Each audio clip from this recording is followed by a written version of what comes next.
Hello everyone. Here I am again with another video of mine today, and this is on the Companies Act 2013. This topic is also a very important topic when we talk about the subject business law or economic legislation for BBA students or corporate legal framework for the students of MCOM. And if the students are appearing for any kind of competitive exam, then there are chances that some kind of objective type questions can be framed on this topic. It is interesting, and if you just follow this PPT, it would surely be easy for you all to understand. So in case if you have any doubts or if you want me to make videos on any topic of your choice, do give me your suggestions either in the comment section, or you can just mail it to me on my mail ID Mita Shah 300 at yahoo.com. Happy learning. Well, this first topic, this particular topic would be basically focusing upon the introduction to Companies Act 2013, the meaning of a company, characteristics of a company, and classification of a company. If I say, what is a company? If I ask this question to the participants or to the students, definitely we have been fed it with a very common definition of a company, and that is a company is an artificial person created by law, having a separate legal entity and a perpetual succession.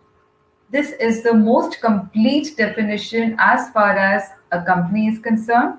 It explains every aspect about the company, and the best part that I like about this definition is that we can get in maximum characteristics of a company from this definition itself. I always tell my students to remember the name of the person who has given this definition. It is by Professor Haney, Haney. So if you remember the name of the person along with the definition, it is definitely going to add value to your answer. So just try to remember this definition. We will be discussing it when we move on to the characteristics of a company. Now, Companies Act was basically enacted in the year 1956, but then after the recent amendments, the latest act that we follow for this particular topic is the Companies Act 2013. There are just minor differences between the Companies Act 1956 and the Companies Act 2013. Now, what is a company? As per Section 3, subsection 1, company means a company formed and registered under this Act, or an existing company formed and registered under any of the previous laws. So, this definition says a company is any organization that is formed and registered under this Act, means the Companies Act 2013, or if there is any existing company which was formed and registered under any of the previous laws which existed before the Companies Act 2013, even that would be considered as a legal company and will get recognition in the eyes of law. Thus, a company is a voluntary association of persons formed and registered under the present Companies Act under any previous laws. In the eyes of the law, it is an artificial person having separate entity from its members with perpetual succession and a common seal. The capital of the company is divided into transferable shares, and shareholders are called members of the company. It is the shareholders who are called the real owners of the company. I would be explaining the basic characteristics of a company now. This is what forms an important topic also when we talk about the important questions which can be framed on this particular topic. Under characteristics of company, the first topic is a company is a registered voluntary association. So voluntary association of people who make themselves a part of the company or subscribe for the shares of the company out of their own free will. And definitely, if we want to make it a company, we have to see that it is registered under the Companies Act 2013. Next is members or subscribers. A company is known by its members, and the members who purchase or who buy the shares of a company, they are called the subscribers of the shares of the company. Next is a company is an artificial person. Why an artificial person? Because a company gets its identity just like we have our identity. We are known by our name. We have our own address. We have our own identity. Similarly, a company also has its name. It has its existence in the eyes of law, but it does not make it a real person. The reason being, company can do everything that a real person can do, like it can enter into contracts, it can be sued, it can sue other parties, but a company cannot enter into contracts of personal nature. Like we can get married, that is a contract of personal nature. A company cannot go in for it. Secondly, company can do everything within the purview of the memorandum of association. जो भी company करेगी उसकी limits जो है that is decided by it's important document that is the memorandum of association. Company cannot act beyond the limits which are decided by this particular document. I would be discussing memorandum of association in my next video. So once you go through that video, this particular topic would be more clear. Next is company has its separate legal entity. Why? Because company is created by a legal process. Company is something that has got its own name and it is registered by that name. So definitely company has its own identity, which is different from the identity of the members of the company. It is because of this that a company can buy properties on its name, it can sell properties on its name, and whatever is the property of the company is not the property of the members, it is the property of the company on its own name. Next is perpetual succession. Perpetual succession, just remember one line for this. Members may come and go, but the company always exists. Means a company has a longer life as compared to the members, or it can go on and on because we members, we have a limited life. Suppose if I'm a member of a company, if I die, whoever would be my legal heir, that person would become the member of the company. So members like me would keep coming and going in the company, but the company would go on and on. A company has a common seal. Just like we have our signatures, if we want to make ourselves a part of any contract, we just have to sign. If a sign is there in that particular document, we are considered as a part of a contract. So is it with a company. A company also has its signature, which is the seal of the company. Wherever the seal of the company is put in, that particular document will prove that the company is a part of whatever is written in that document.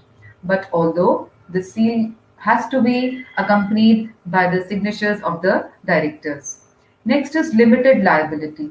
A company has the members of the company have limited liability, means the personal assets of the members are not attached with the company. Say for example, if I have purchased shares in a company, say for example, if the face value of the share is rupees 100 and up till now I have paid rupees 80.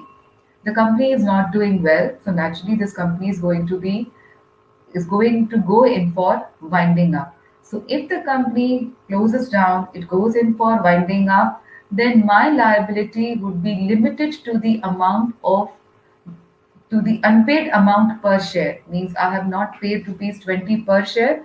So if the company is in need of money to pay off its liabilities, it cannot call more than a sum of rupees 20 per share from me, because my liability is limited to the unpaid amount per share.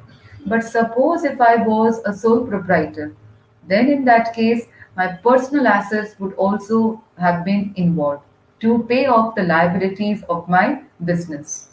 Next is share capital. The capital of the company is called as the share capital, because it is the contribution by the members for whatever shares they have purchased in the company. Next is, if the company is a public company, then the shares of the company are transferable.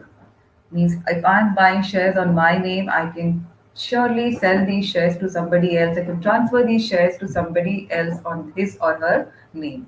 Next is separate property. The property of the company, a company can surely buy property on its name, and it is the property of the company and not the members.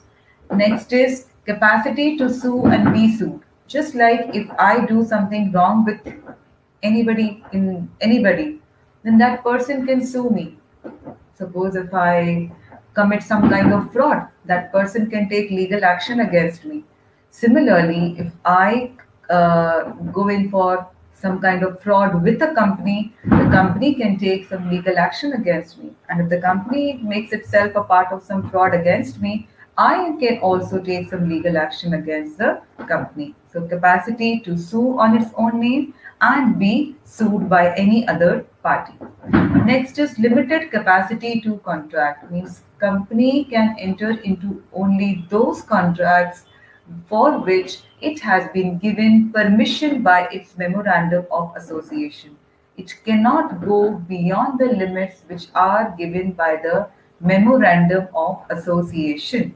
Just like when we act, we have to go. Our limit is decided by our parents. If my parents say that I cannot move, stay out of the house after 8 p.m., so that is a limit which is decided by my parents. I have to follow it. Similarly, for a company, this limit is decided by its important document, that is the Memorandum of Association. Next is management team. The the activities of the company are not managed by an individual. It is managed by a group of people who are called the board of directors, and together they are called as the management team managing the day-to-day affairs of the company.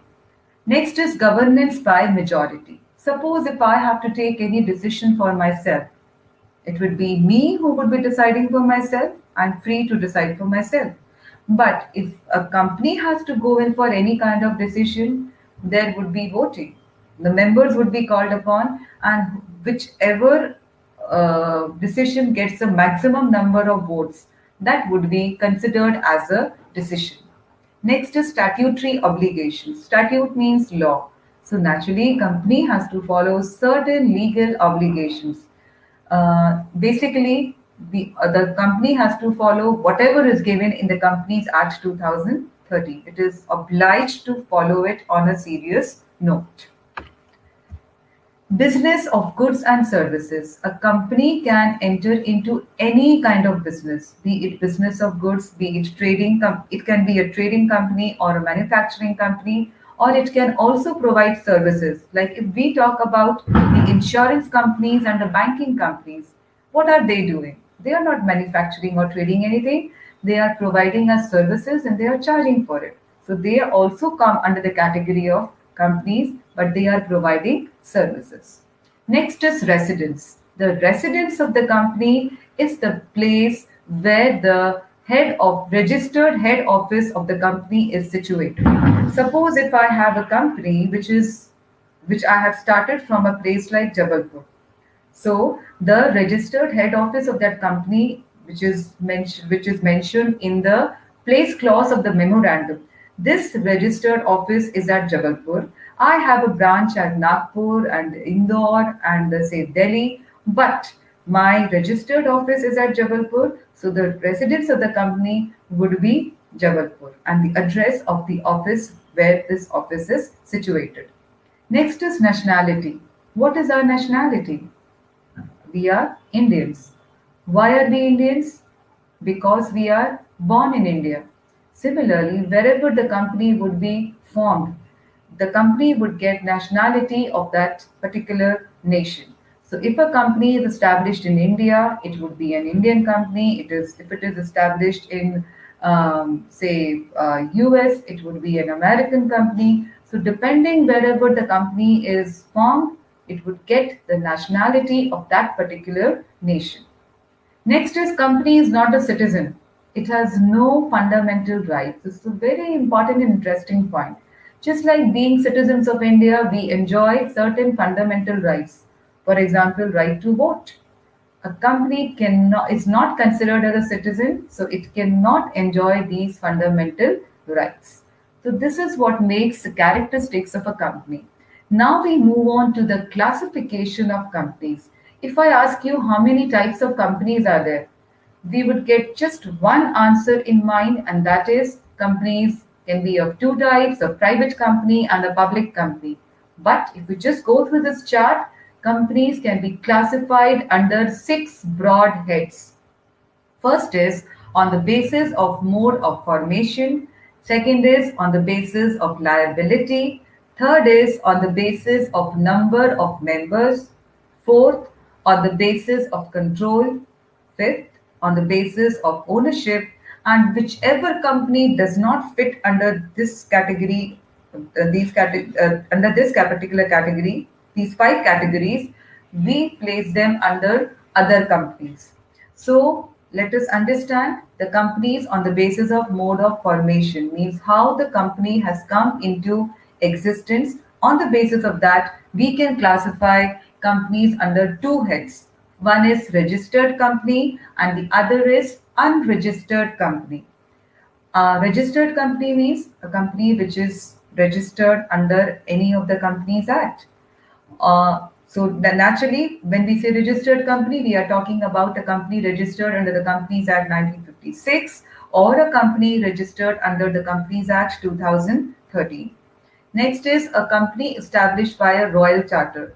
Although these type of companies do not exist anymore, but we have an example of a company established by a royal charter, and that is the East India Company. It was established by a special law passed by the Queen of England, and this particular company, that is the East India Company, it followed the provisions of that particular charter. Next is a statutory company. Any company which is established under a special act. Just remember, any company established under a special act comes under this category. So for this we have the Reserve Bank of India. It is established under a special act passed by the government. Next is an unregistered company. Let me tell you that an unregistered company has got no recognition in the eyes of law. So if we have established a company and we have not got it registered under the Companies Act, it would come under this category, and this company will soon have to close down because it is not registered under the Companies Act. It will not get any recognition. Companies on the basis of liability. The companies under this particular head can be divided under two heads: companies with limited liability and companies with unlimited liabilities. Let me tell you again over here that companies with unlimited companies do not exist anymore, because if we as investors, if we come to know that we have to invest in any company where our liability would be unlimited, means our personal assets would also be involved, then we would not like to take so much of risk, and we would not like to make ourselves a part of such kind of company. So when we are not interested, naturally these type of companies would also not come into existence. So company with limited liability, the liability of the company can be made limited by in two ways. It can be limited by shares or it can be limited by guarantee. So when we say the liability limited by shares, means the liability of the members would be limited only to the unpaid amount per share. I've just given you an example. Suppose if I have purchased a share worth rupees 100 and I have paid rupees 80 up till now, first call, second call, and this is the amount I have paid. The remaining amount which is left will be called up by the company in case the company is going in for winding up. My liability would not be more than rupees 20 per share. And when we say liability limited by guarantee, it means that suppose if the members have taken up a guarantee, suppose if there are five members and they have taken up a guarantee that I take up a guarantee of rupees 5 lakhs, I take up a guarantee of rupees 10 lakhs. In that case, When the company is in the process of winding up, these members who have taken up a guarantee, they will not contribute a single penny more than the amount of guarantee that they have taken. Next is the most common classification on the basis of number of members, a public company and a private company. So, what is a public company? A public company is that company where the public has invested in the share capital of the company. The other explanation is a public company is that company which is not a private company. Next explanation is a public company should have a minimum paid up capital of rupees 5 lakhs, and there is no limit as far as maximum amount of capital is concerned. Minimum number of members for a public company is 7, no limit for maximum number of members. And as far as the minimum number of directors is concerned, it should be at least 3. So if these are the norms fulfilled, it's going to be a public company. A private company is that company whereby the affairs of the company would be managed by private people. This company will not invite the public to invest in the shares of the company. The minimum number of members required to begin this company is 2, and as far as the maximum limit is concerned, it is 200 now, as after the Companies Act 2013. And the minimum paid up capital required to begin a private company is just rupees 1 lakh. The other point of difference that you need to remember is that the name of the private company will always end with the words private limited. Say, for example, if the name of my company is AB and it's a private company, the name of this company would be AB Private Limited Company. And if it is a public company, then it would be AB Limited Company. So by the name itself, we can make out whether this company is a public company or a private company. Next is on the basis of control, means who has got maximum control on this company. The companies can be classified under 3 heads: holding company, subsidiary company, and a one-man company. Just remember one thing for objective type questions, that the principle of one-man company came into existence after the case of Solomon versus Solomon. Well, holding company is that company which is the main company. If a company is established under this holding company, suppose if I have a company named A, and this company is doing well, I want to establish one more company under this company. So that the name of that company is B. So this company B would be called as a subsidiary company. Suppose if this company B is also doing very well, and B wants to establish one more company under it, and that is C. So C would be the subsidiary company of B, and B would be the subsidiary company of A. So one company can be a holding company also, and it can be a subsidiary company also. Like in this example, B is subsidiary company of A and it is holding company of C. One man company is that company which is also called as a family company, where one family or one person is continuing with this particular company. Next is on the basis of ownership. We have government company and non-government company. A government company is that company where 51% or more shares are in the hands of the government. And if 51% or more shares are in the hands of private sector, then it would be called as a non-government company. Just remember one thing over here. When I say government company, government can be of 3 types: the central government, state government, or local government. So if any government has invested in the company, 51% or more government, 51% or less than 51%, it is a non-government company. Next is other companies. I had told you any such company which cannot fit into these 5 categories, it would come under the category of other companies. So foreign companies is the first company. Any company which has its head office in some foreign country and its branch in India, it would be a foreign company. Established outside India, working outside India is also a foreign company. But if a company has its head office in India and established and having its branch in some foreign country, that would not be a foreign company, it would be an Indian company. Next is associations not for profits. These are actually companies which are not established with the purpose of making any kind of profits. These are the companies which are established for some different purpose, say for the promotion of some art, for saving some kind of culture, or it can be a non-profit making organization also. Then in that case, that would come under associations not for profits. Defunct companies. Defunct companies are those companies which are not working anymore, which have already closed down, or if a company is in the process of winding up.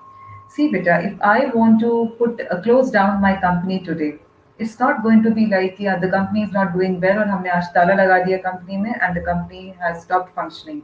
This is a lengthy process. In fact, this process can take years. So if the company is in the process of winding up, it would be termed as a defunct company. And lastly, if the company has been established, but due to non-fulfillment of certain norms of Companies Act of 2013, this company is forced to close down. So for a defunct company, there are supposed to be three conditions. It can be any of these three conditions. First is a company that is already closed. Second, a company that is in the process of winding up. And third is a company that has failed to fulfill certain norms of the Indian Companies Act 2013, so it is forced to close down. And last category under other companies are the public financial institutions like IDBI, then ICICI, UTI, LIC. These are the companies which come under the category of public financial institutions. So that will be all for this particular topic. In case if you have any doubts or if you want some videos on any topic of your choice, please comment in the comment section, or you can mail it, just connect to me on my mail ID, mitashah300 @yahoo.com. Thank you so much.